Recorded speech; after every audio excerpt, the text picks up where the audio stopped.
Hello everyone. So Friday আমরা চলে যাচ্ছি উত্তরাতে।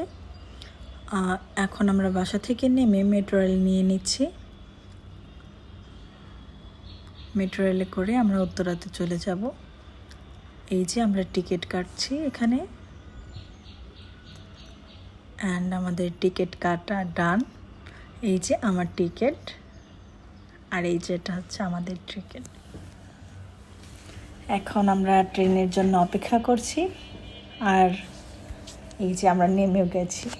ট্রেনে অনেকটা ভিড় থাকার কারণে আমি ট্রেনে ভিডিও করিনি। এই যে চলে এসেছি উত্তর। এখন আমরা নিচে নামবো, আর নিচে নেমেই একটু দুধ চা খেয়ে নিলাম। দুধ চা খেয়ে আমরা এই যে চলে এসেছি নৌকা ভ্রমণ। সাধারণত এই লেকে আসার জন্যই আমরা এখানে এসেছি। অনেক ভালো লাগছিল এখানে, পরিবেশটা ছিল অনেক সুন্দর। আর এই যে বাসায় আসার সময় একটা তরমুজ নিয়ে নিলাম আর চলে আসলাম। ধন্যবাদ।